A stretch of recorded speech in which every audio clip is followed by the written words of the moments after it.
Assalamualaikum warahmatullahi wabarakatuh. Perkenalkan, nama saya Yulianti. Di sini saya akan presentasikan mengenai analisis SWOT sebuah perusahaan gula semut di Kabupaten Banyumas. Tujuan dari video presentasi ini yaitu untuk memenuhi tugas mata kuliah studi kelayakan bisnis yang diampu oleh Bapak Deovani Tirtana SEMM, yaitu tugas untuk menganalisis SWOT sebuah perusahaan.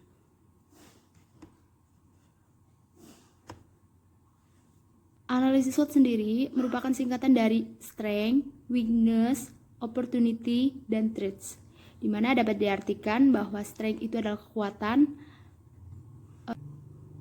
weakness kelemahan, opportunity peluang, dan threats sebuah ancaman. Langsung saja di sini saya akan mempresentasikan analisis SWOT dari sebuah perusahaan gula semut yang ada di Banyumas, yaitu PT Integral Mulia Cipta.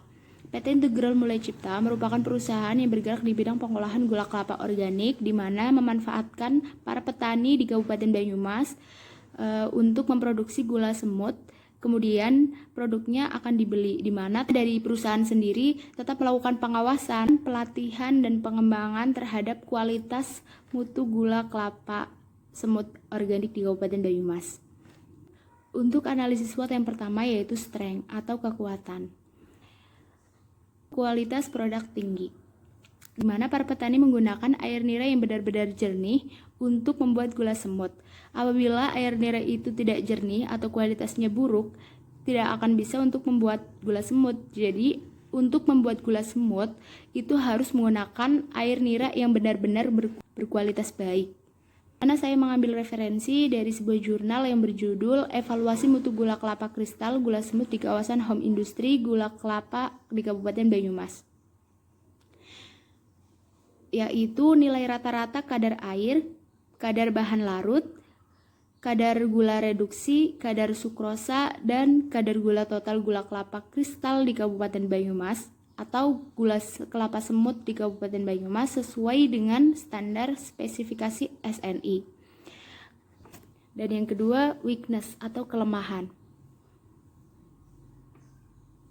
Jumlah bahan baku tidak menentu, di mana air nira itu sangat berpengaruh terhadap faktor alam, seperti contohnya musim hujan dan musim kemarau. Ketika musim hujan, para petani juga akan merasa kesulitan karena air nira itu akan tercampur oleh beberapa air hujan yang masuk.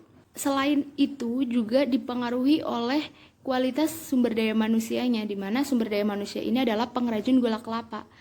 Dalam proses penyadapan sebuah manggar, mengambil air nira tersebut, itu juga mempengaruhi banyak sedikitnya air nira yang dihasilkan. Saya mengambil referensi dari sebuah jurnal yang berjudul Motivasi Pengrajin Gula Kelapa Beralih dari Gula Cetak ke Gula Semut di Desa Tangerang, Kabupaten Banyumas. Yaitu faktor lain yang berpengaruh terhadap variabel mutu adalah sumber daya manusia. Sumber daya manusia ini merupakan para petani, pengrajin gula kelapa, karena proses produksinya dikerjakan oleh para petani tersebut.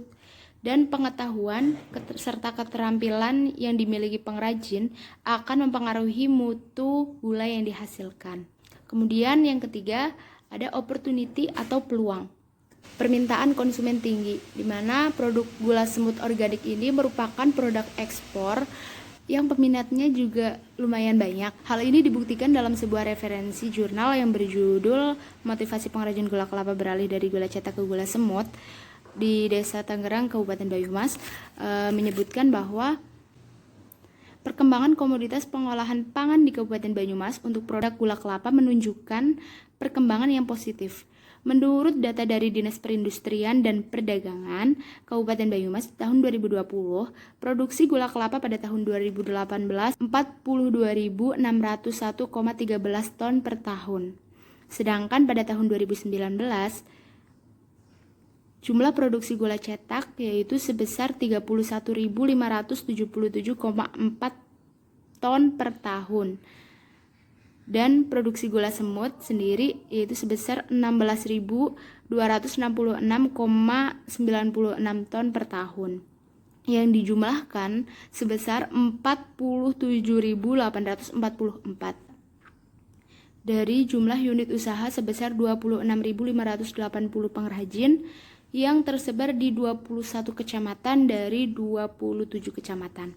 Hal ini juga diperkuat dalam sebuah jurnal yang berjudul Analisis Pemasaran Gula Semut di Kabupaten Kebumen yang menunjukkan bahwa gula semut sekarang menjadi produk ekspor unggulan di Indonesia dengan jumlah permintaan yang cenderung meningkat.